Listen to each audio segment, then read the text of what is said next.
Welcome back to our last session today. Very, very exciting session for me because we will have PGRs who teach and they will be presenting on an aspect of their teaching experience. This will be short presentations, 5 minutes each, with an opportunity to ask questions in the chat. And really, it is an opportunity. It's a session about celebrating their teaching experience at Leeds and their fantastic contribution to teaching. But before that, we got a guest, Alex, and unfortunately, I couldn't put Alex in the program because we made contact after the program was advertised. So, Alex, I'll leave it to you to introduce yourself and to explain why you are here. Sure. Yeah, thank you so much for that. And yeah, I'm sorry I've not been able to join today. Marking exam boards and writing commitments have kind of taken over this week before I go on holiday. But it looks like a fantastic, it looks like a fantastic day. And a lot of the conversations that you're having really are in line with this new journal, Postgraduate Pedagogies. So thank you for just giving me the opportunity, just for a minute or so, just to introduce it to you. There's been a little bit in the chat that's hidden what I put in earlier. But if you just scroll up, you'll find a link to our journal website. And the particular link that I put on there is about submissions. So the different kinds of submissions that we encourage.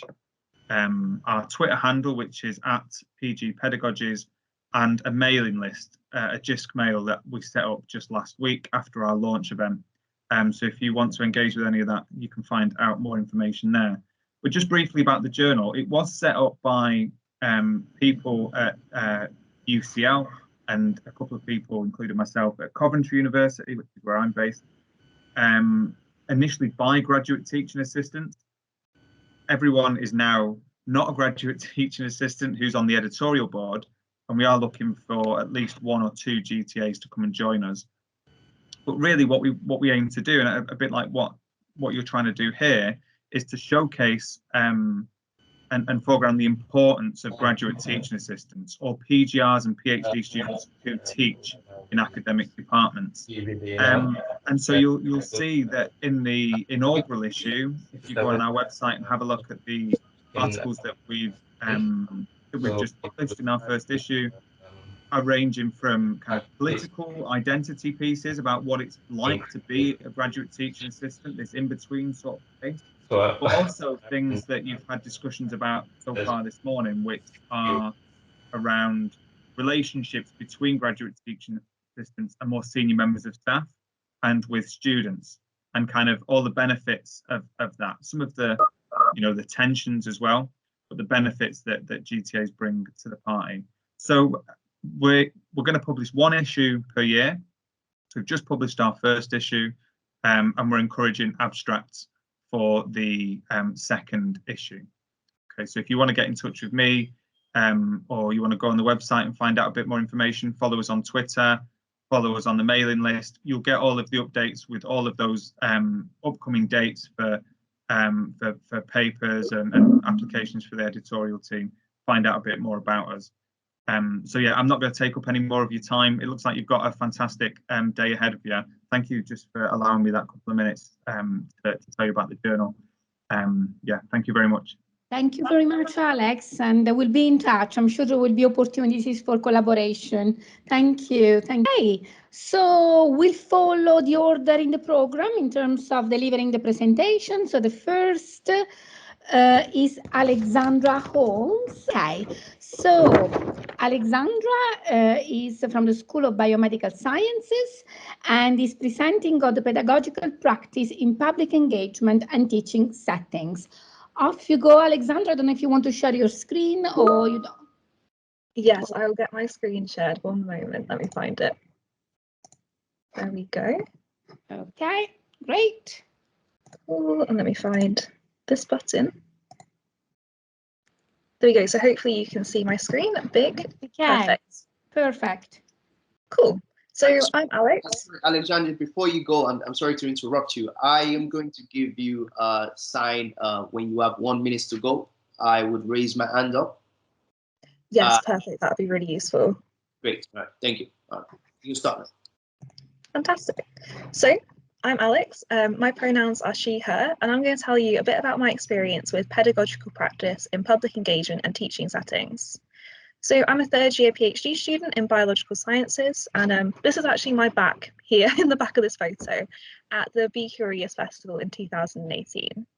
And I have teaching experience from my PhD, so a mixture of demonstrating and practical classes, assessment, and also supervising students. But I also have a large wealth of public engagement experience, so for example, Be Curious, Pints of Science, and I started combining the two and applying the pedagogical practice I've learned to assist with designing my public engagement events. This is a word-heavy slide, but I just wanted to give you the definitions for public engagement and teaching, so you can kind of see the intersection of the two. So public engagement describes the myriad of ways in which the activity and benefits of higher education and research can be shared with the public.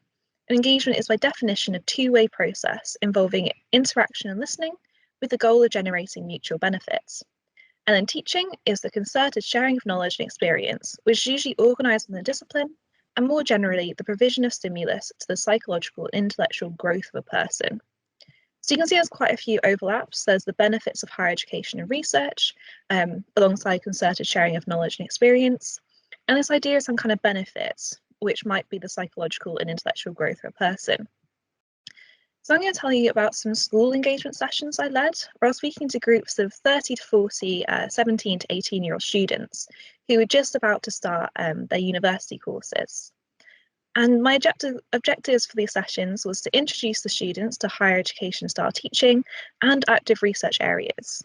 So I'm going to talk you through how I applied pedagogical practices here, and I'm going to use the UK SPF to kind of frame this.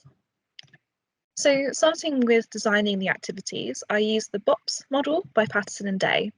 So this starts with bridging into a topic area using prior knowledge of your kind of student base, outlining the objectives, and then testing the abilities of your students prior to and after a participatory learning activity. And then finally summarising and referring back to the objectives. In public engagement settings, I found this bridge-in region to be the most important part, because I study biophysics, which isn't really on the A-level curriculum at all. So I had to bridge into this from biology and from physics, which they did have knowledge of. Then when it comes into the teaching and that participatory learning environment, I use three main tools. So Kahoot, which if you're not familiar with it, is an interactive quizzing software. I then also had a slide deck about my research and an interactive exploration of a protein structure using PyMol, so you could see the protein moving in 3D. And changing between these three tools, I hope to keep the students engaged and interested, and that's particularly an issue when you're online. People's attention spans aren't quite as long. For assessment and feedback, I again use Kahoot here. This is quite nice because it's fun, but it's also anonymous. So the students feel comfortable getting answers wrong and they get immediate feedback. And I could see from, I could see from the ratio of correct versus incorrect responses how well I'd managed to get information across and how the students improved through the session. I think in the future though, I do want to reword some of my multiple choice questions just to assess kind of higher levels of understanding rather than just this fact recall that I focused on. And then evaluating my practice, I was able to sneak some kind of evaluation questions into my Kahoot using free text answers. So I asked before and after the session, what do you think of biophysics? And what you can see here is that in one of the sessions, 68% of the students had never heard of biophysics before. But then following my learning activity, 94% of them thought it was an interesting research activity or research area. And this definitely met one of my learning objectives to introduce them to an active research area. Also, because it was anonymous, I feel like this is quite representative of the group actually engaging and being interested.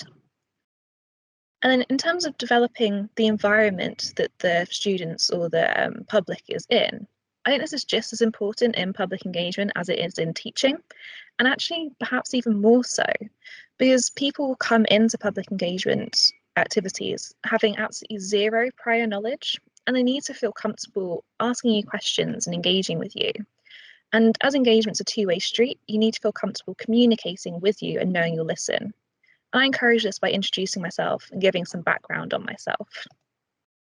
So in conclusion, applying pedagogical practices in my public engagement has improved how effective they are. And I'd like to thank all the people that have supported me during my PhD, and of course, all of you for listening to me today.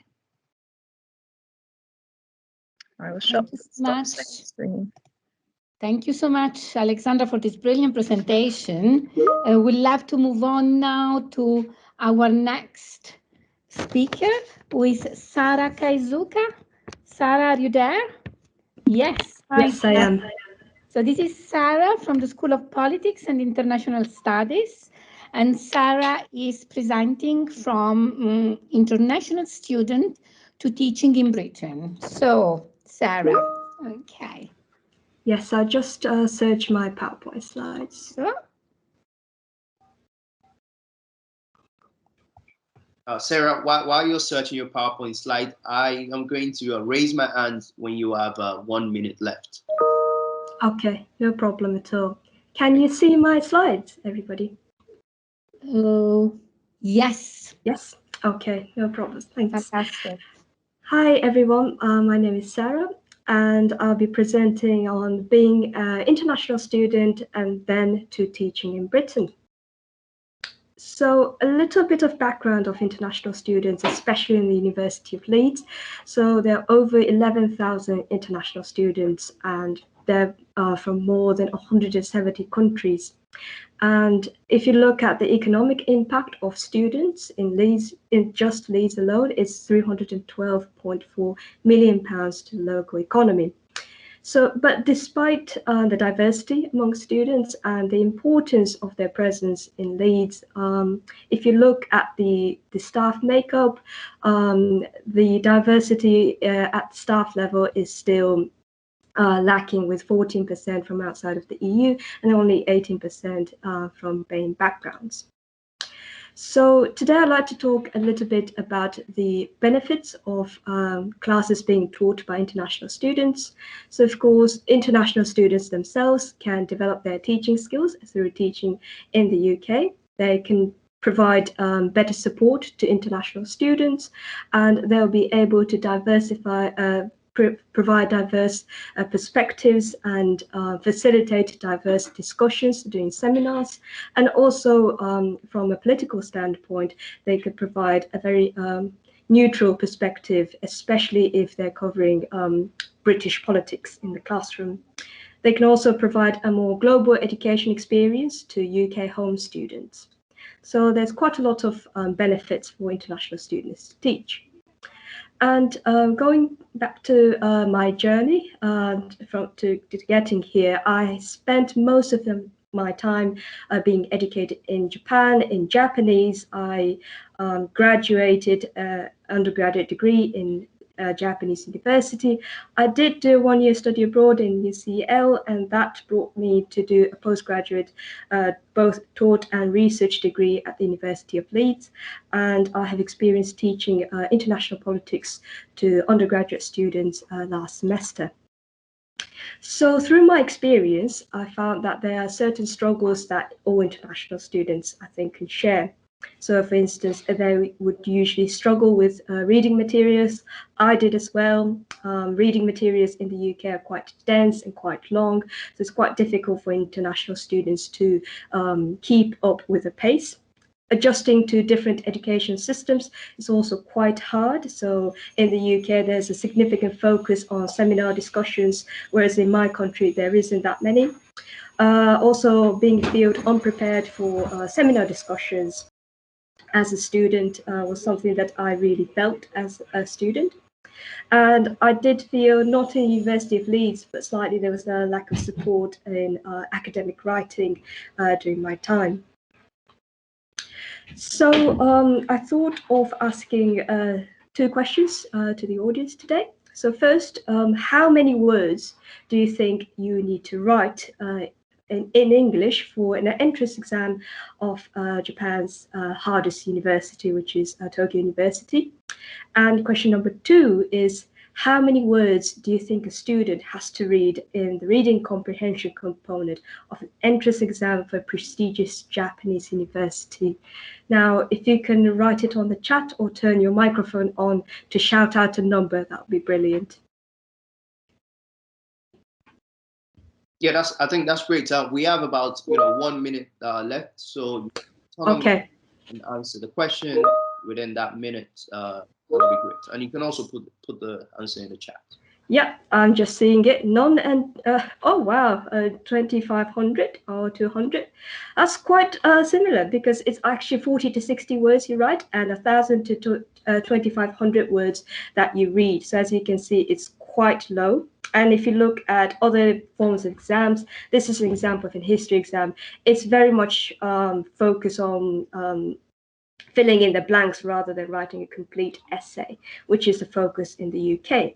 So based on this, I thought that I'll be focusing on simple and consistent format in my teaching and to directly relate the readings to the lecture and make sure that the seminar questions were the same as those in the handbook, follow inclusive guidelines and using studies that are relevant and unique. So I did quite a lot of thinking in terms of what I would be teaching. So in terms of the seminar questions, I made sure that they were word for word the same as those in the handbook. And also I used examples that used example in my case in Japan, so that they could have a different perspective. And also I made sure that I focus on skills development. So for example, in this case, I did a skills development on referencing. So in terms of the summary, there are many advantages for international students to teach, and we are very much aware that international students face many unique challenges. And for teaching professionals, what they can do is not assume the skills level and make sure to take times to teach the skills. So I'll stop there, and that's just a reference list. And thank you for listening.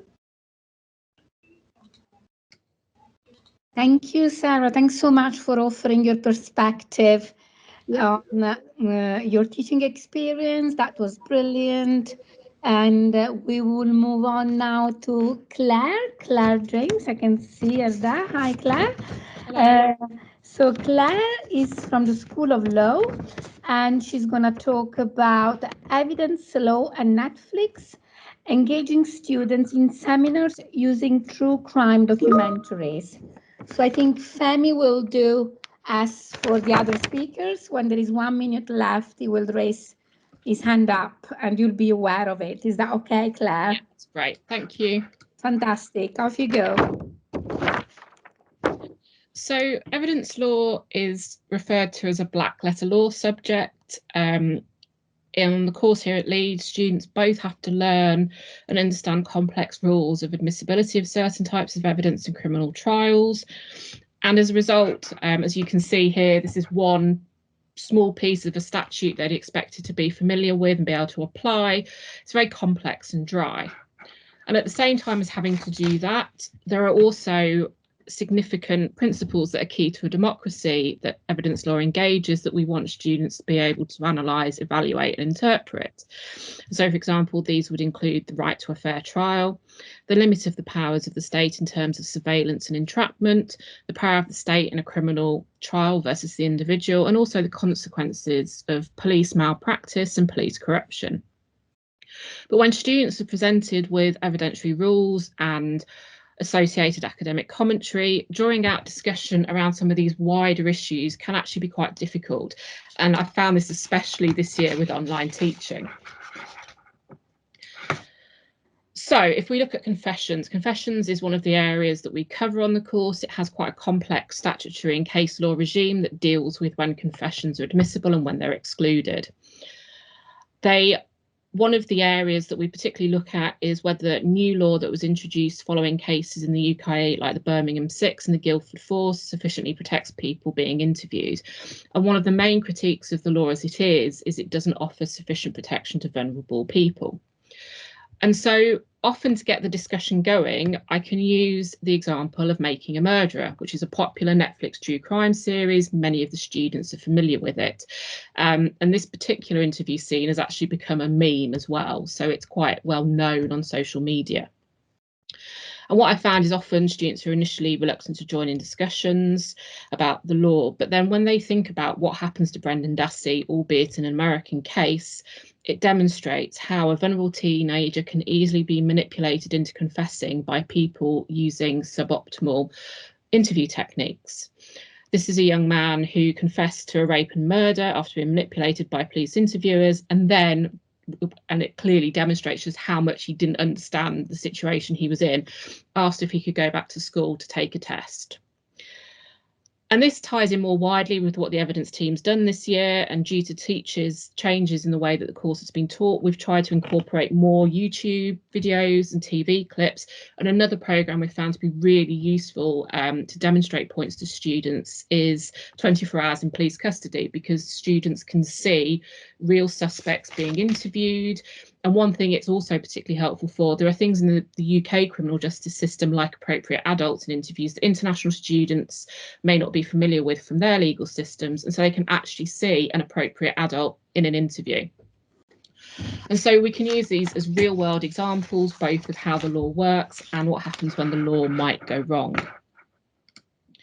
So using this, the use of media and popular culture in law teaching is well documented. Mitch Travis in the School of Law here has described a course on legal ethics taught through the use of Suits and other popular culture. And George Fisher, an American academic, has been teaching evidence law for many years using clips and videos from media sources. If involved in the design of future evidence law courses, I would suggest that this becomes a more important part. These documentaries are an accessible way for students to consider the law they're studying in a real-world setting. You could use this to demonstrate small points such as what the role of a responsible or appropriate adult is.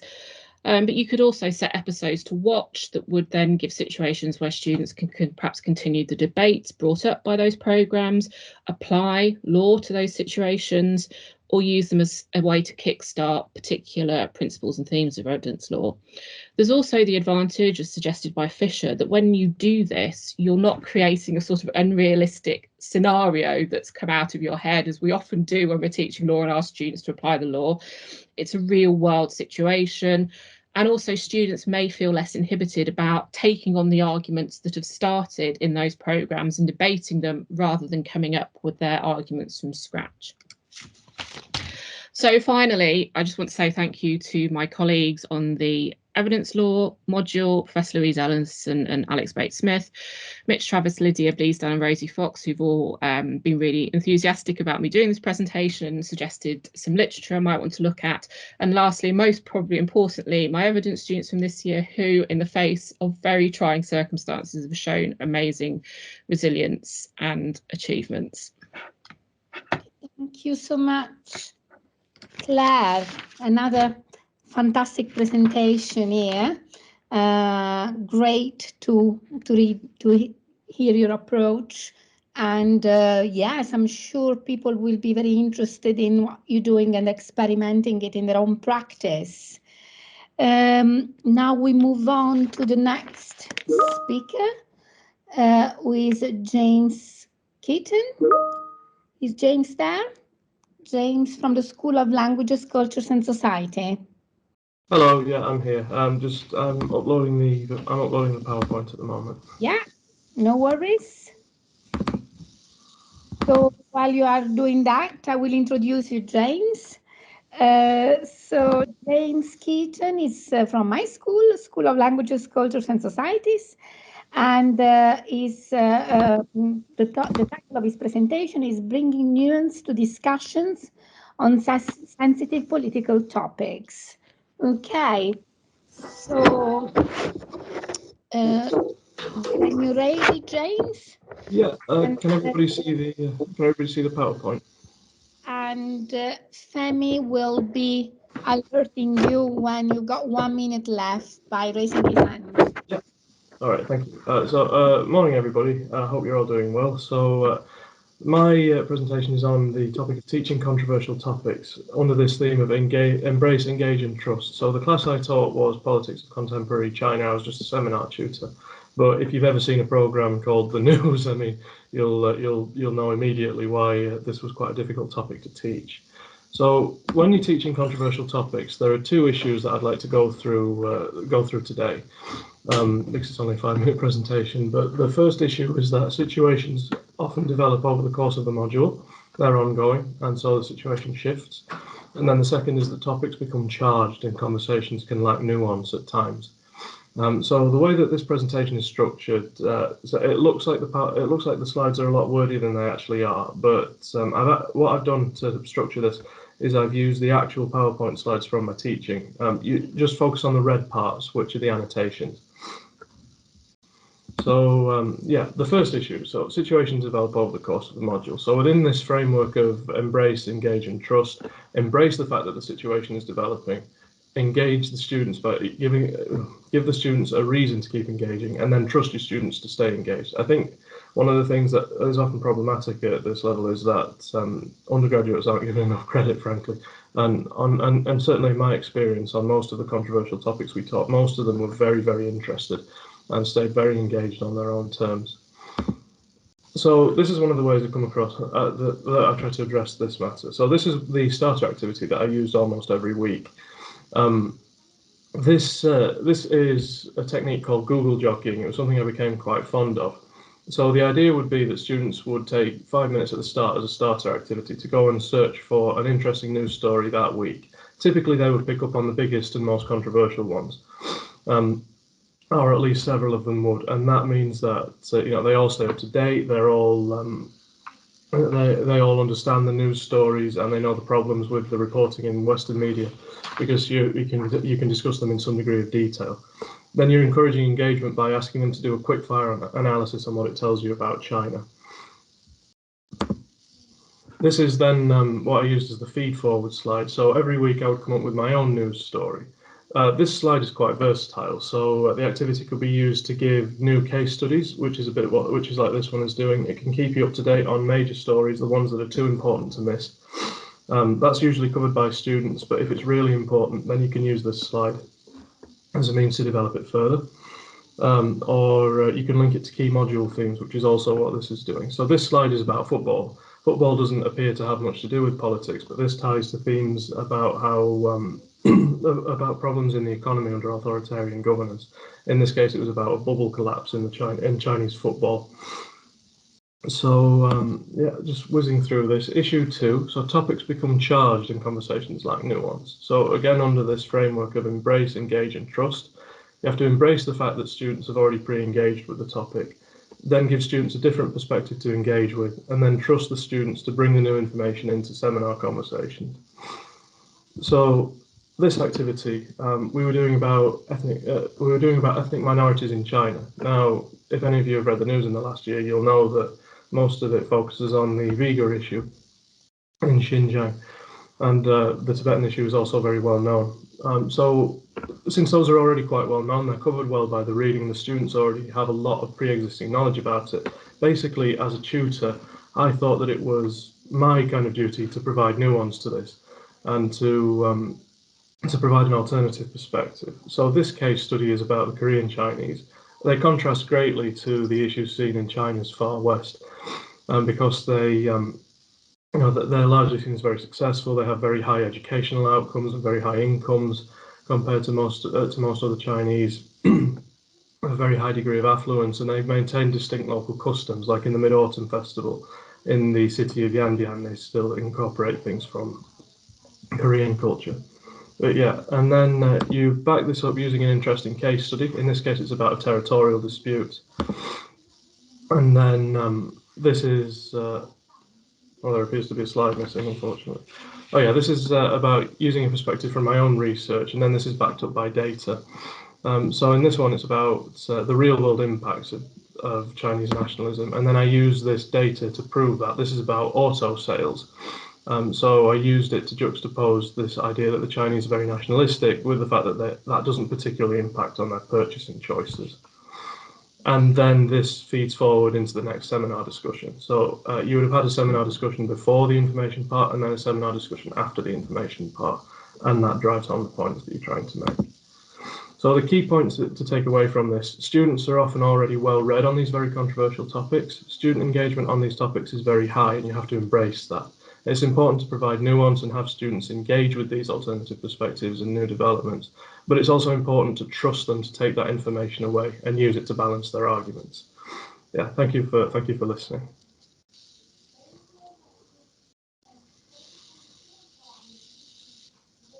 Sorry, I was on mute. Sorry, I was just saying thank you very much, James. I really agree with these key points to take away. Yes, lots of food for thought here for everybody. Thank you. And let's move on now to our next presenter, who is Karen Fox. Karen Fox, are you there? Hello. Hi, sorry. Hi, Karen. Yeah, sorry. So none at all. So I will introduce you, and if you have a PowerPoint to share with us, you don't, it's fine. There is no obligation to do that. So yes, this is Karen Fox from the School of Languages, Cultures and Society, and she's presenting It's All Greek to Me, Rearticulating Subject Jargon to Aid Inclusivity and Diversity. Off you go, Karen. Yeah, so as Kayara said, I am Karen Fox. I'm a second-year PhD student in classics, and I essentially translate the ancient world to be understood in the modern world. So let me start more broadly. So there are an abundance of languages, surprising no one, in the School of Languages, Cultures and Societies. Language translation is one of our greatest outputs as a school, and we vary in range in these languages from our neighbouring nations right through to the dead languages of classics. And we will all tell you that 90% of our undergrad are translation classes, and the remaining 10% is filled with memory exercises and random chanting under our breaths, which has led to some really random looks from our peers and the public if you did it on public transport like me. So we're all being taught a language that is different in culture and society. So we're attempting to attain equal proficiency to someone who has been raised in that culture and society with less immersement on ourselves, which is why our learning is so intense. And while we agree that it is hard, we also love it with an intense passion. So that little moment when your brain just clicks and you can roll off a translation on what you hear, what you read, your little moment of pure confidence at comprehension. So that's what makes us smile. And because it's intense and repetitive, the languages have been taught in the same way for the last 100 years, with our best advice being repetition, repetition, repetition, which is ironic if you think about it. It's like repeated repetition over the years. But what we've not accounted for in this repeated tradition is our audience broadening. Our students becoming more diverse as our subjects become more accessible. And I'm not going to beat around the bush here. There used to be a stereotypical kind of person who went to uni, and this person was predominantly white, male, and from an affluent background that had a similar type of teacher that taught them in a ritualistic way, like the way that we learn languages. But now, even on this Teams meeting, I can see there's a variety of people that, like our languages, come from many different cultures and societies and had many different routes to be here today. But what this means is that they don't have the traditional learning background that you would expect from a typical university student.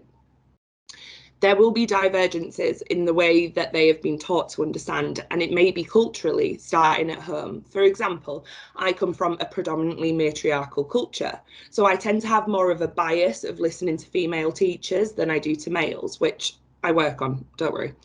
And it also may be societal, with like how much they are expected to spend extra time on their education when our adults are guiding us, training in other possibilities, such as taking over family businesses or what our society values, like the domestic arts.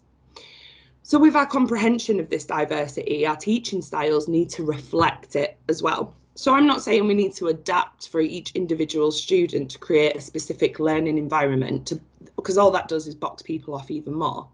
But as PGRTAs, we are an invaluable tool to bridge the gap between a style that has been taught for thousands of years, and as a classicist, I can confidently say thousands, and a new type of student that thinks differently to that of the stereotype.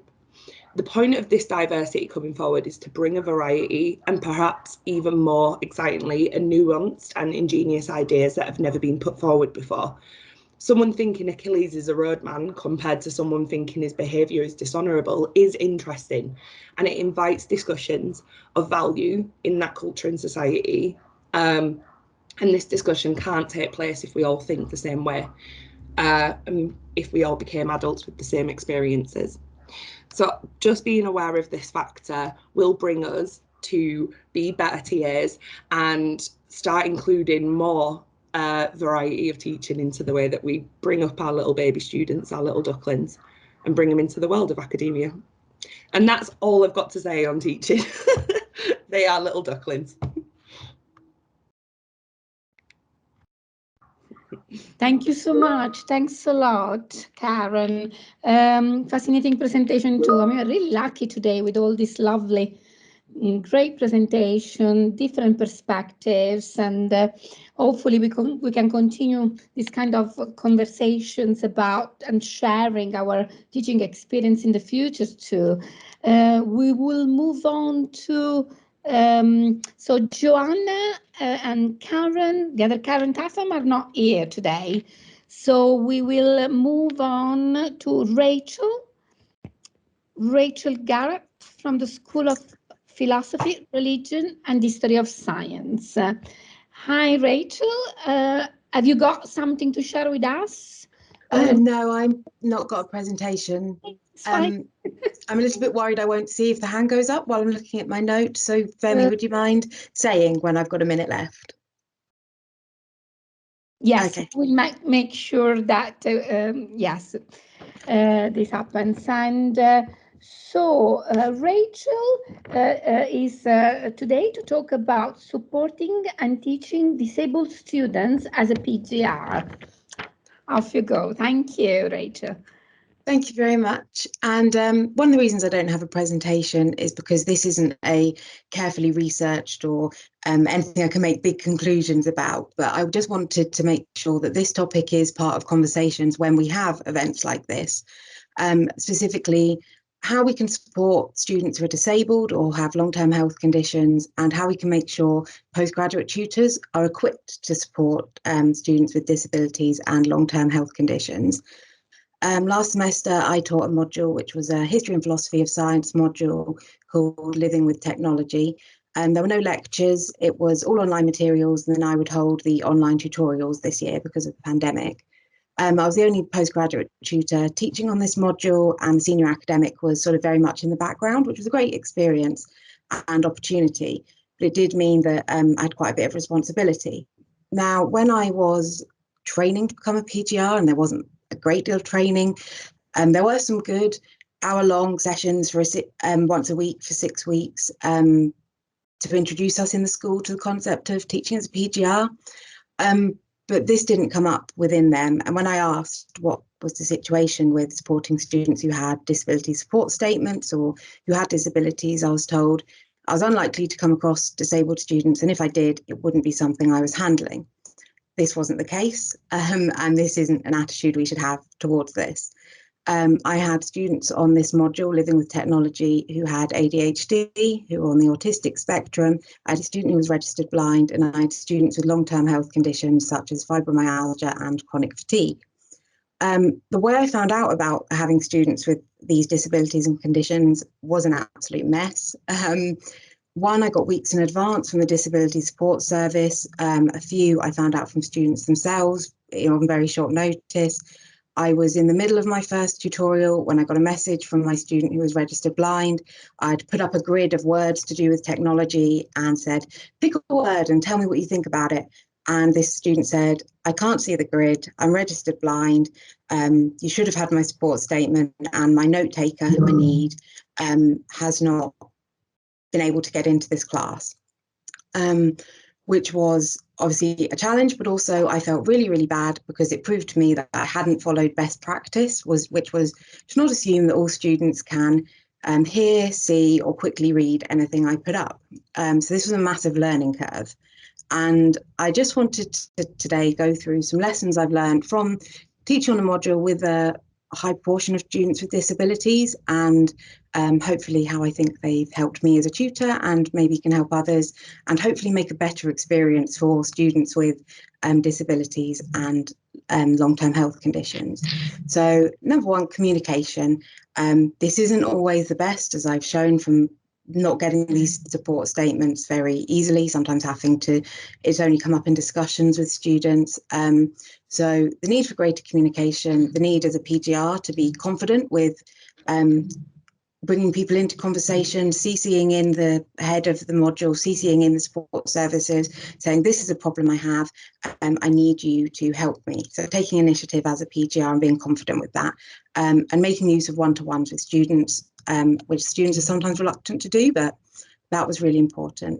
Organisation. I'm a much better PGR tutor. I'm a much better researcher, having had to be so organised with this module because reading was needed in advance. We needed directed reading. I had to think really creatively, which is another one of the points, creative teaching. I had to think audibly, I had to think visually, I had to describe certain sorts of historical sources and really pick out, okay, what's the interesting things about this I need to make sure everyone can get across.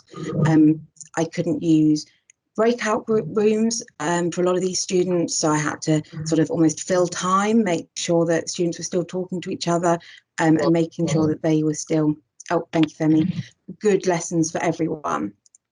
I was able to do this because I had a bit of a luxury that a lot of people university-wide don't have. I had a luxury of time. My PhD stagnated a bit due to the pandemic. I had time to spend on teaching. This is something I know lots of people don't have, but my point in this is we need to put things in place to make sure what corners aren't cut and what time is spent on and is paid to be spent on is supporting students with disabilities and long-term health conditions. It's really difficult to be a student with a disability or a long-term health condition, and I know university is meant to encourage independence and have students taking responsibility for their learning, but students shouldn't constantly have to fight for support and support they're comfortable with. Best practice needs to be taught in training for PGRs. I knew about it because of what I study, which is disability, and still failed. So this is something that needs to be discussed. And ultimately, university is still very difficult for students with disabilities and health issues. However, accessibility isn't just the answer to this. It can help lots of students. As I said, I found out in such a messy way about these students with disabilities, and there may have been more that I didn't know about, but if we make our lessons accessible, if we're taught how to make our lessons accessible, that helps everyone. So that is sort of the rush of things I have to say. I'll put my email in the chat, and this is a conversation I'm very passionate about and would love to continue. Thank you very much. Oh, thank you so much, Rachel. A very important point, very important topic you brought to our attention today. So I hope people will get in touch with you and discuss collaboration and ways forward. Okay, so our next speaker is Sebastian Stroud from the School of Biology. Hi, Seb, are you there? Hi, nice to see you again. Hi, Seb. I hope you can all hear me and see my slide. Yeah, we can see you, but we cannot see your slides yet. I'm joining you from a very lovely travel lodge in Cumbria, so do forgive me if my connection's a bit poor. Hi, so Sorry, we'll just so I am. Off you sorry, go. Oh, sorry. Anyway, I'll start now. Hi, I'm Sebastian Stroud. I'm a second-year PGR at the School of Biology, and I'm going to be talking to you about teaching ecology in a pandemic, and particularly field skills through a screen. So about me, I'm a urban ecologist with a particular interest in botany and freshwater ecology, and I teach pretty much everything, I think. So I do plant identification through to terrestrial and aquatic ecology, through to experimental design and stats, and more often than not, anything that anyone else needs, because that's what I really enjoy doing. But particularly, let's talk about a normal year. So I teach predominantly on our MSc programs in biodiversity and conservation, and they're really fantastic.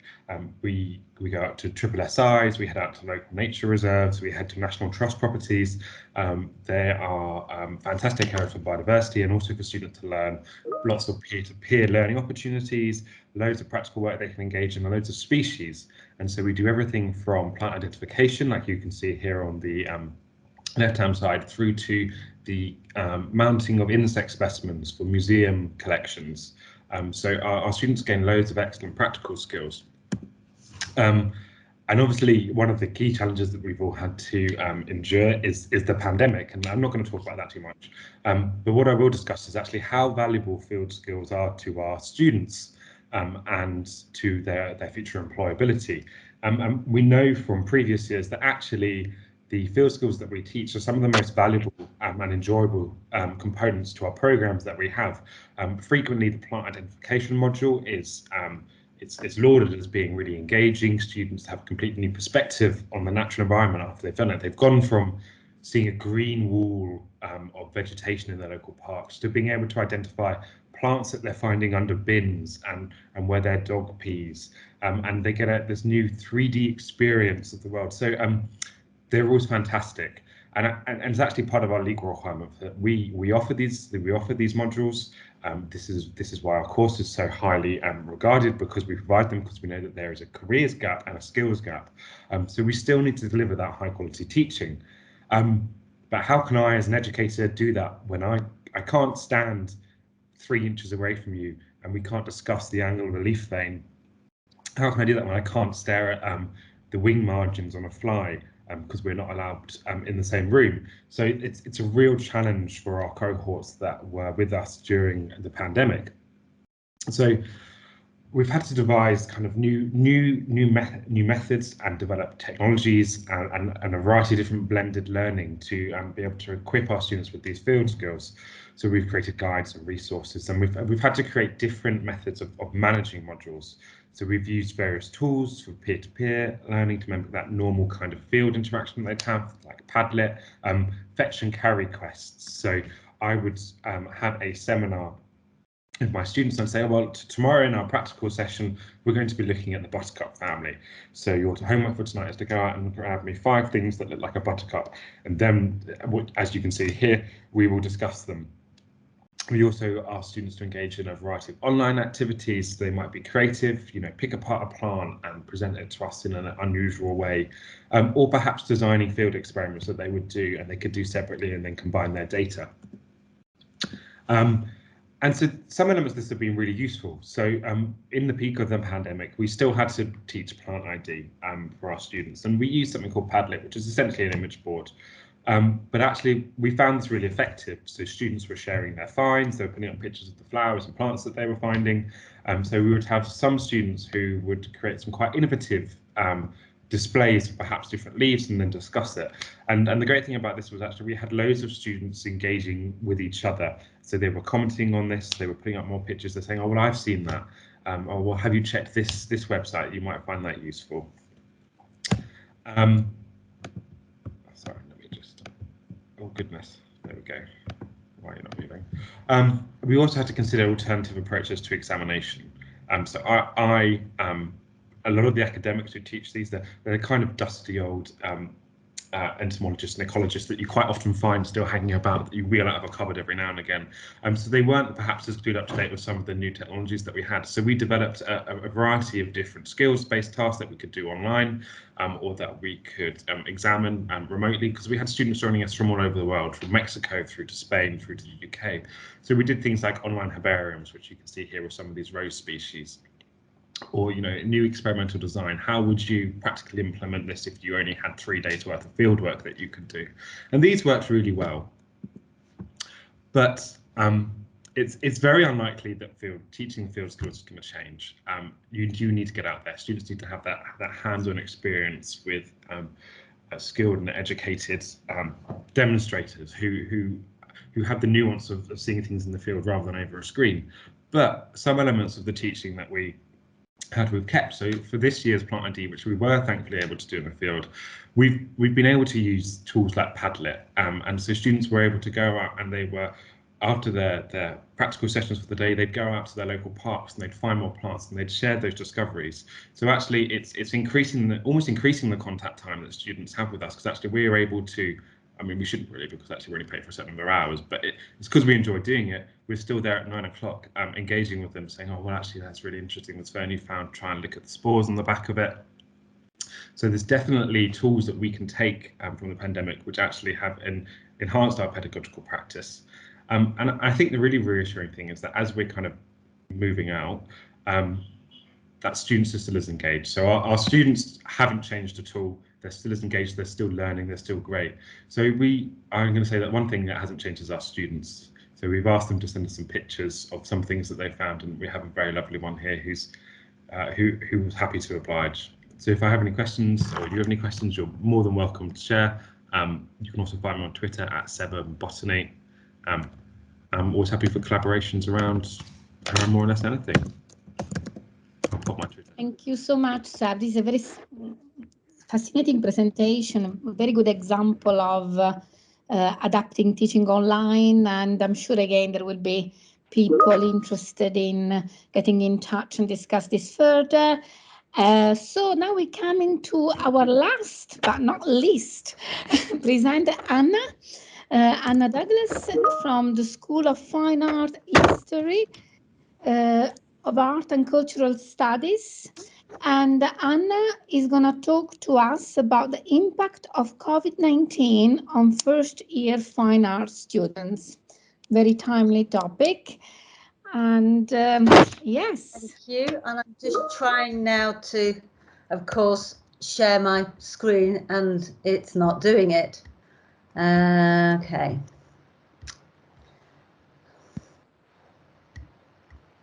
Ah, there we go.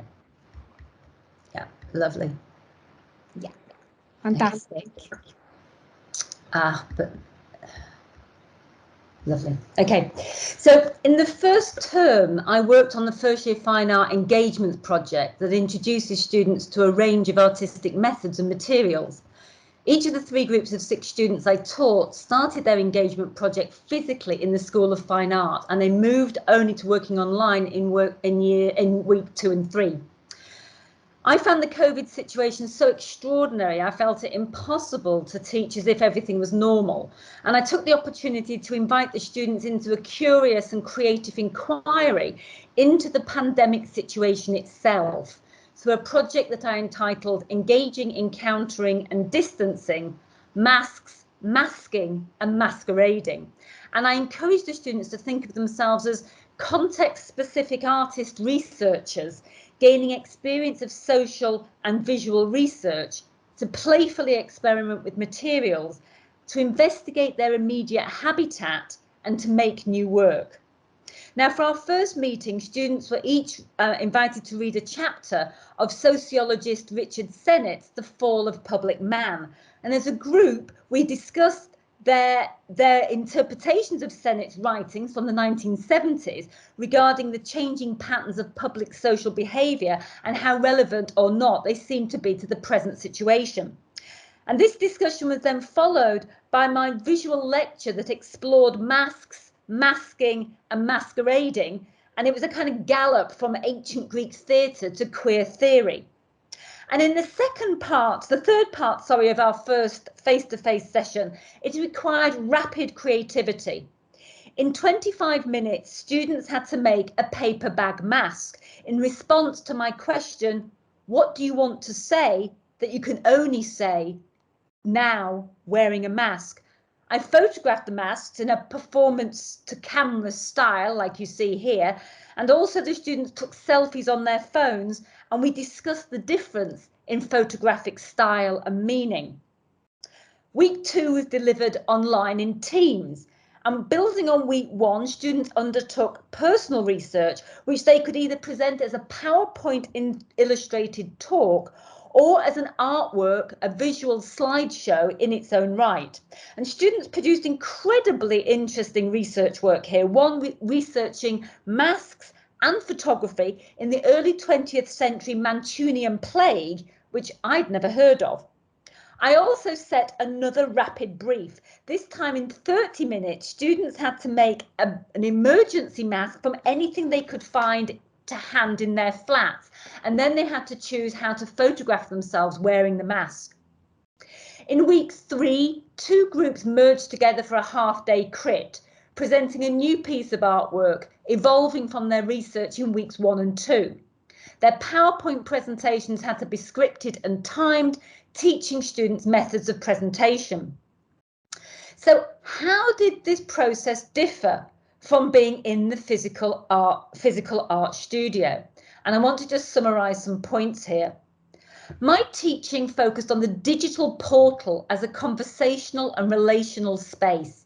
I encouraged consciousness of our online presence, considering the screen's special affordances, the perspective and framing of ourselves when we looked at each other on screen. How could students be seen by others, and how did they present themselves? I established an etiquette for interaction that included keeping our cameras on at all times, and to consider our embodiedness. From where are we speaking and presenting from? Students went from holding up their artwork to their computer cameras to acknowledging online broadcasting as a visual mediation of material objects that existed elsewhere in physical space, and to encourage a critical investigation by what did we mean by terms such as documentation and making work for camera. And as one of the students, Abigail, said, I know that once my art is made, to show it and share it online with everyone, it needs to be photographed. So I've been thinking a lot about scale and where I can position the work to photograph it and the lighting and so on. And I never would have thought about this before. Other students shifted early on to working in digital and media technologies, and this would compromise less artistic materiality. And this is Lauren Heap's Boris Johnson performance mask, entirely created through Photoshop. Students reported that presenting online in PowerPoint led to more structured ways of thinking about their artwork. Additionally, it helped them reflect on the actual research and development processes and to talk about this in our group crits.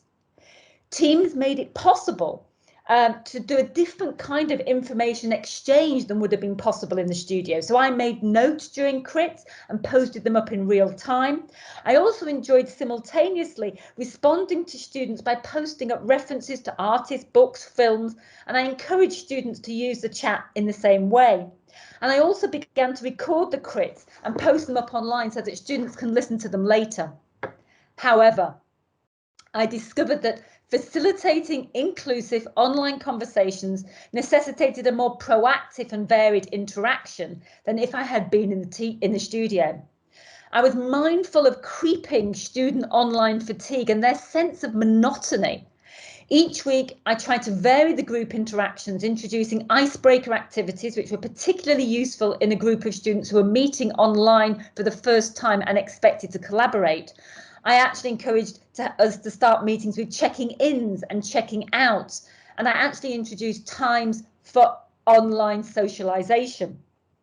Students were voicing their frustration at the lack of social interaction, and these 2 to 3 hour group crits provided an essential opportunity for students not only to engage with others with shared artistic interests, something they voiced they were really missing out on by not being in the studio, but also to provide an experience of themselves relationally with others because they were just spending so much time on their own. And I just want to end with this slide of a group of first years who, having collaborated for 3 months online and having never actually met each other, met for the first time face to face in May for their end of term show in the studio. And it was a very emotional experience for all of us as we finally got to see the whole being of everyone. Thank you. Thank you so much, Anna. This is great, very innovative and emotional too. I love all the activities you've carried out and what students created with masks. It's fantastic, and the pictures, they were all amazing presentations. So we're coming to the end of the last session of this event.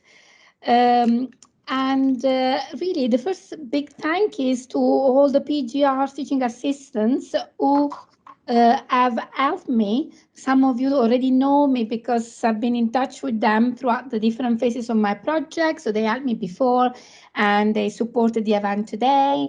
A massive thanks to colleagues, academics, to Luke, to Jane, all people, other parties from the university. It's great to have people together from all the different areas of the university and share thoughts about how we want to move on regarding the professional development of PGRs, what we can gain, what partnerships can come out of it. There's this in-between stages of the PGRs between undergraduates and academic staff is fascinating, and the fact that learning is and teaching are really mobile processes. They are not fixed, static. We're always learning, and we're always learning from each other. So there is a lot. On this, excuse me, last sessions, I was amazed by your contribution, but not surprised, because I knew really the fantastic, I was aware of the fantastic contributions people, PGRs do to the teaching provision at Leeds University. I hope this is the beginning of more conversation to share practice and to understand what is good teaching at subject level, but also beyond subject. Okay? There is room for reflection about really what is a good teacher, which goes beyond the subject. And I think really we started here today, and this conversation can move on in the future. So we'll definitely get in touch. I'll get in touch with you, with all of you, and think about how we can push this initiative in the future.